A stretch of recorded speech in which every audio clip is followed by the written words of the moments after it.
نحمده ونصلي على رسوله الكريم اما بعد فاعوذ بالله من الشيطان الرجيم بسم الله الرحمن الرحيم رب اشرح لي صدري ويسر لي امري واحلل عقدة من لساني يفقهوا قولي۔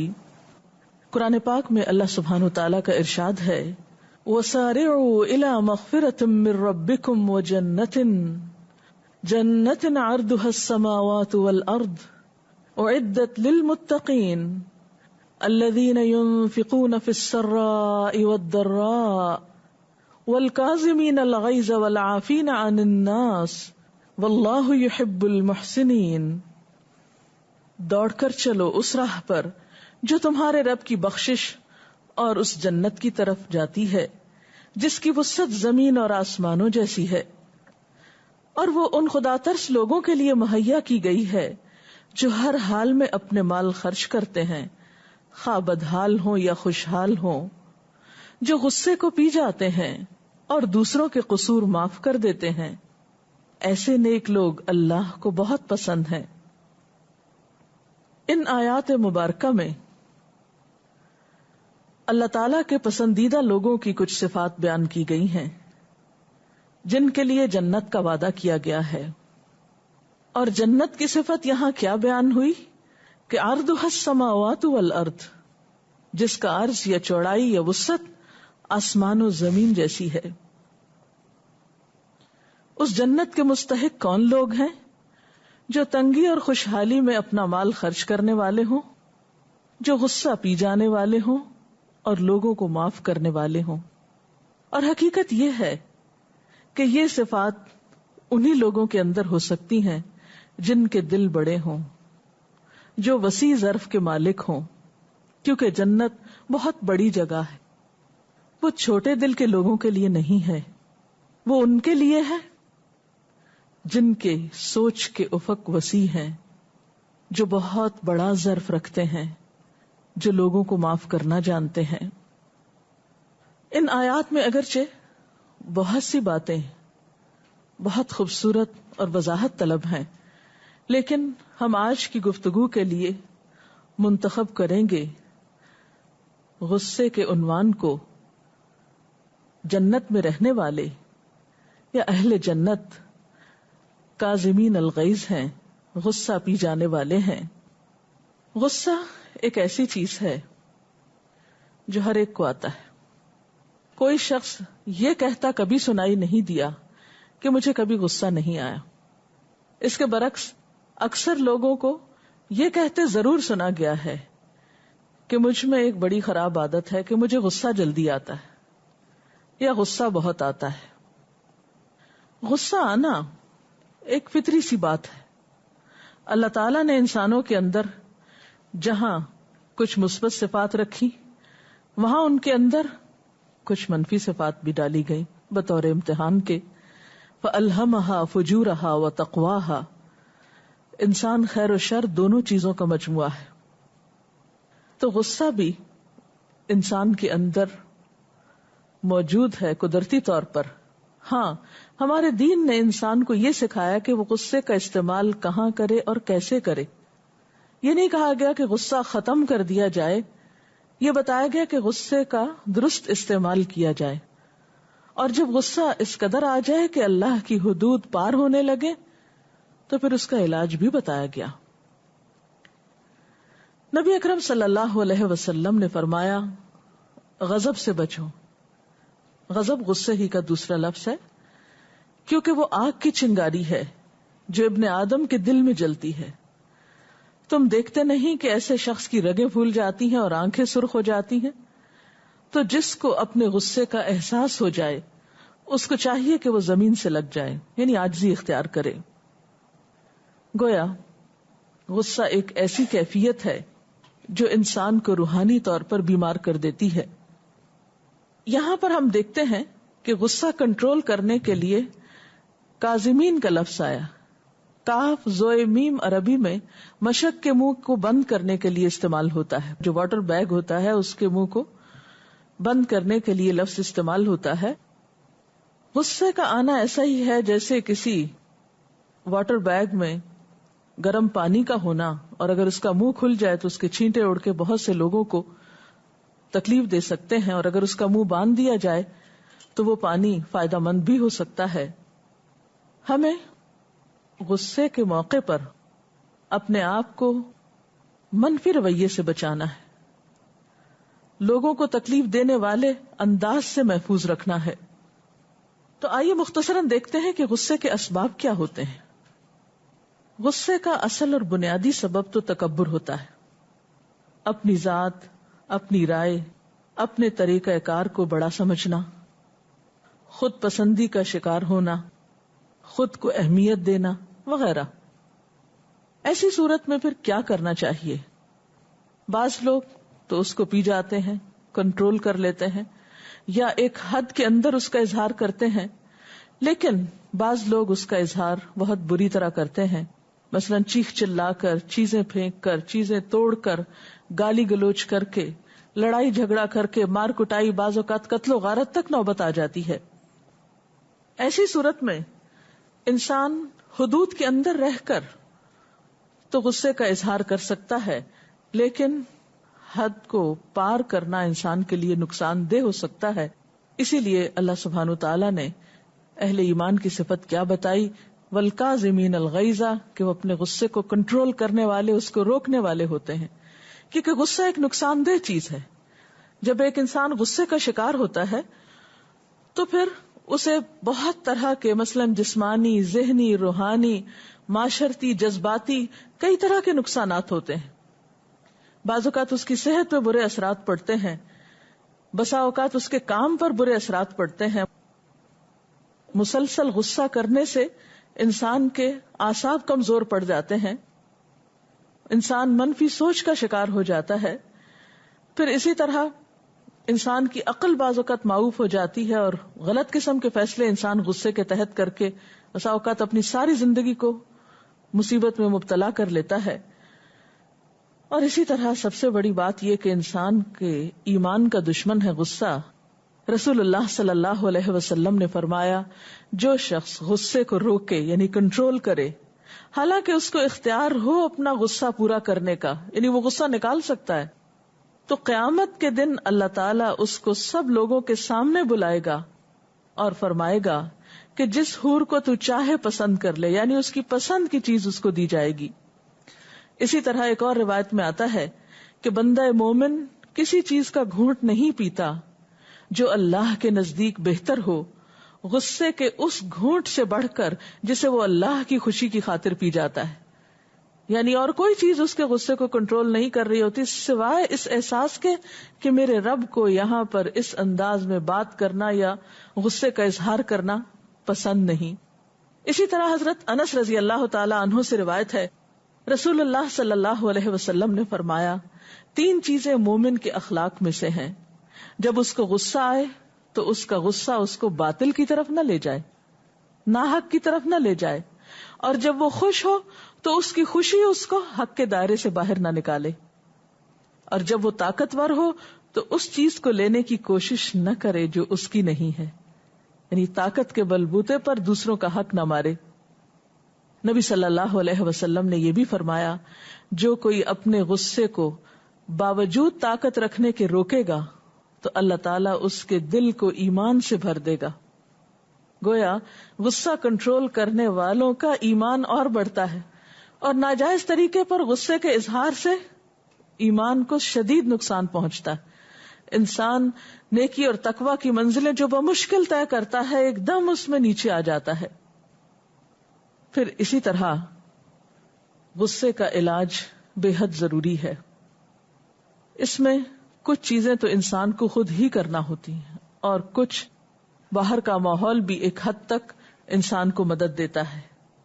اس میں چند چیزیں جو سنت سے پتہ چلتی ہیں وہ آپ کے سامنے بیان کرنا چاہوں گی. پہلی چیز جو ہمیں سکھائی گئی وہ ہے اعوذ باللہ کا پڑھنا، کیونکہ غصہ شیطان کی طرف سے ہوتا ہے. انسان جب غصے کی حالت میں اعوذ باللہ من الشیطان الرجیم پڑھتا ہے تو اس کا غصہ زائل ہوتا ہے. ایک صحابی نے بیان کیا کہ ہم آپ صلی اللہ علیہ وسلم کے پاس بیٹھے ہوئے تھے، اتنے میں 2 لوگوں نے گالی گلوچ کی، آپس میں جھگڑ پڑے. ان میں سے ایک نے دوسرے کو سخت غصے میں آ کے گالی دی، اس کا منہ سرخ ہو گیا. آپ نے فرمایا مجھ کو ایک کلمہ معلوم ہے، اگر یہ غصے والا شخص اس کو کہے تو غصہ جاتا رہے، اور وہ ہے اعوذ باللہ من الشیطان الرجیم. اس سے کیا پتہ چلتا ہے کہ اعوذ باللہ کہنے سے غصہ دور ہو جاتا ہے. اسی طرح خاموشی بھی غصے کا علاج ہے. نبی صلی اللہ علیہ وسلم نے فرمایا اذا غضب احدکم فلیسکت، جب تم میں سے کسی کو غصہ ہے تو خاموشی اختیار کر لے، چپ ہو جائے، زیادہ بات نہ کرے. اسی طرح آپ صلی اللہ علیہ وسلم جب کوئی ناروا بات دیکھتے تھے، ناحق بات دیکھتے تو آپ کو بھی شدید غصہ آتا تھا.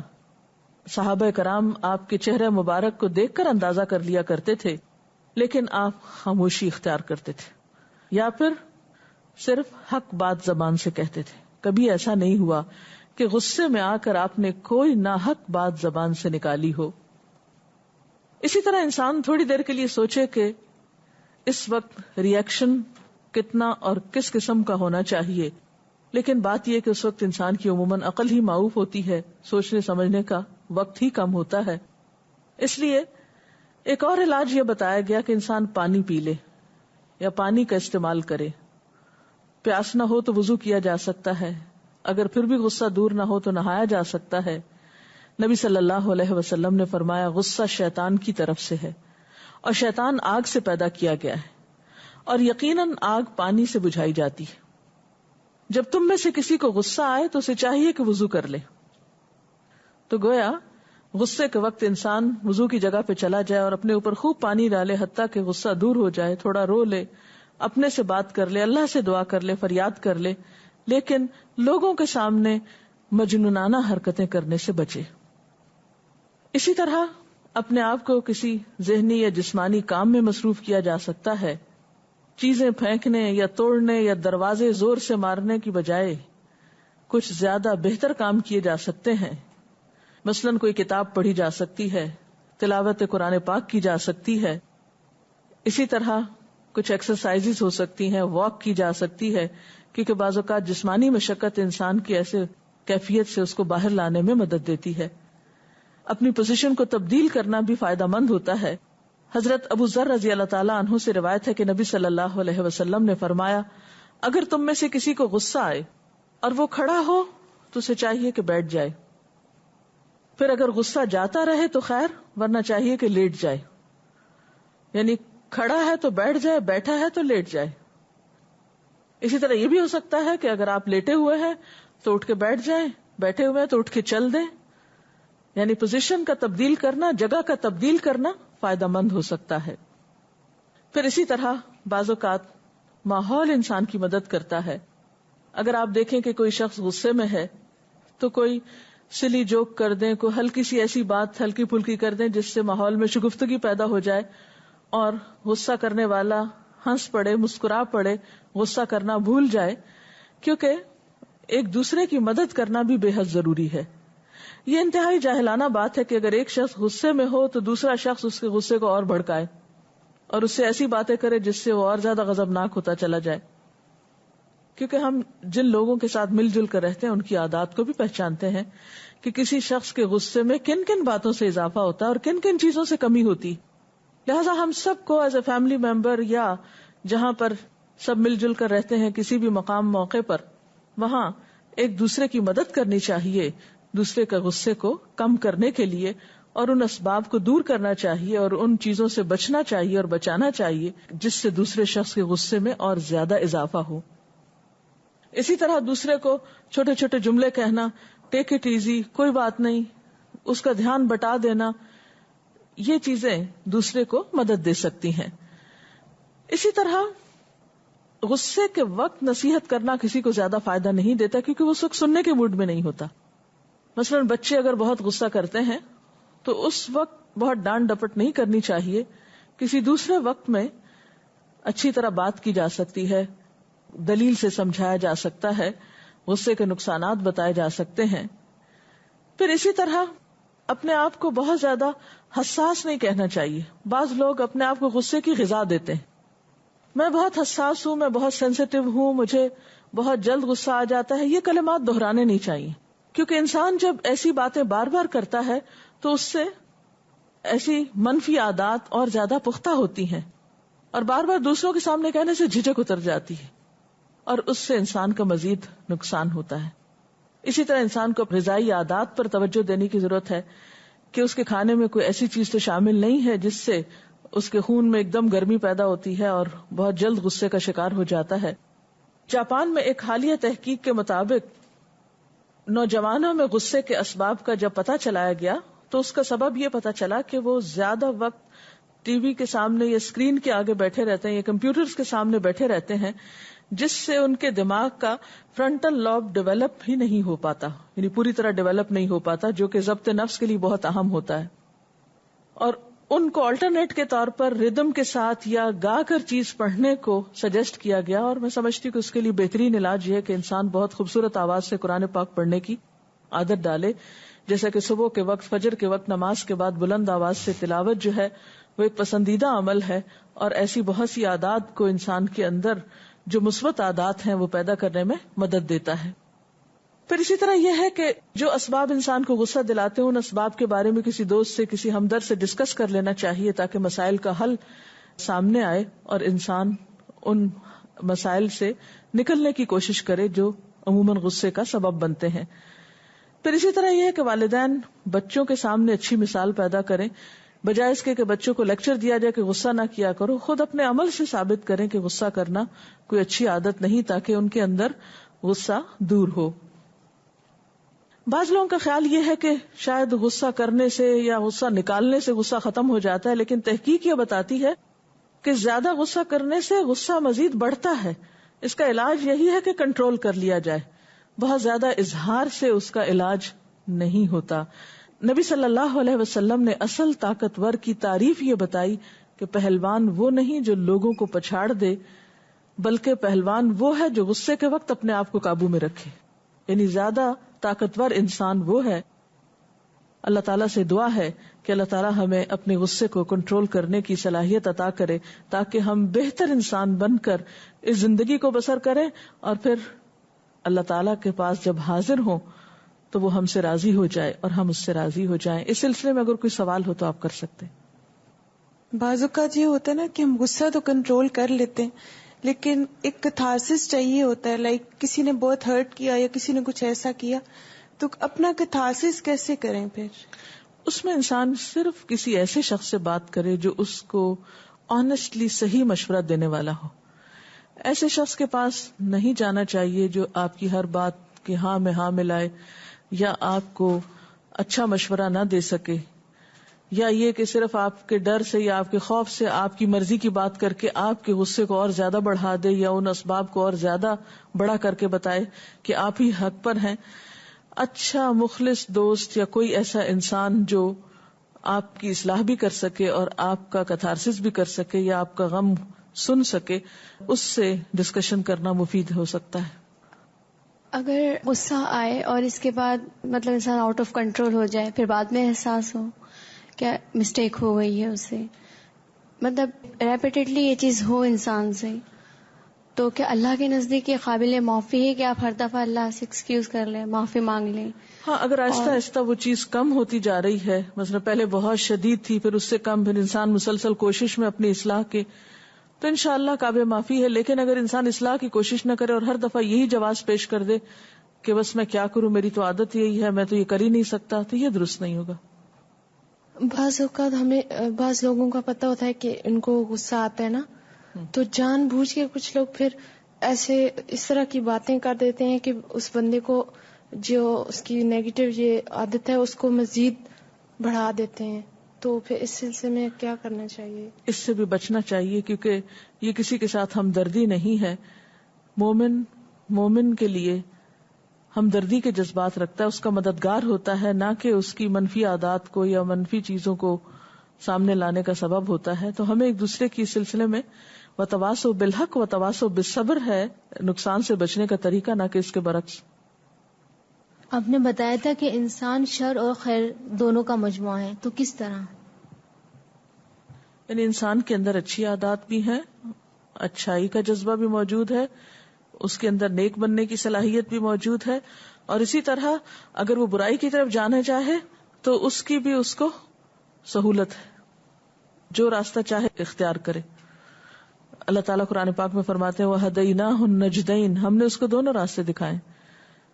یعنی ایک تو ایک انسان کے اندر خیر اور شر ڈالی کہ الہمہا فجورہا وتقواہا، اس کے ساتھ دو راستے بھی بیرونی طور پہ بتائے کہ وہ نیکی کی طرف جائے یا برائی کی طرف. جیسے ایک اور جگہ پر فرمایا اما شاکرا و اما کفورا، خواہ شکر گزار بنے یا ناشکرا بنے.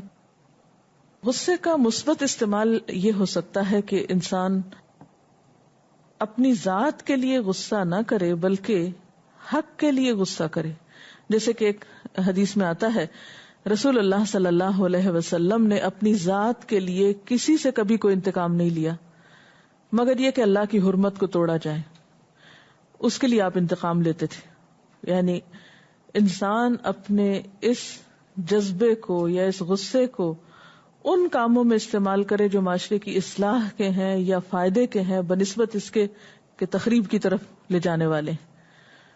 تو کسی بھی مثبت ایکٹیویٹی میں اپنے آپ کو خوب لگا دینا قدرتی طور پر آپ کے اندر منفی جذبات کے استعمال کو کم کر دے گا یا جذبات کے منفی استعمال کو کم کر دے گا. وآخر دعوانا ان الحمد للہ رب العالمین. سبحانک اللہم وبحمدک نشہد ان لا الہ الا انت نستغفرک ونتوب الیک. والسلام علیکم ورحمۃ اللہ وبرکاتہ.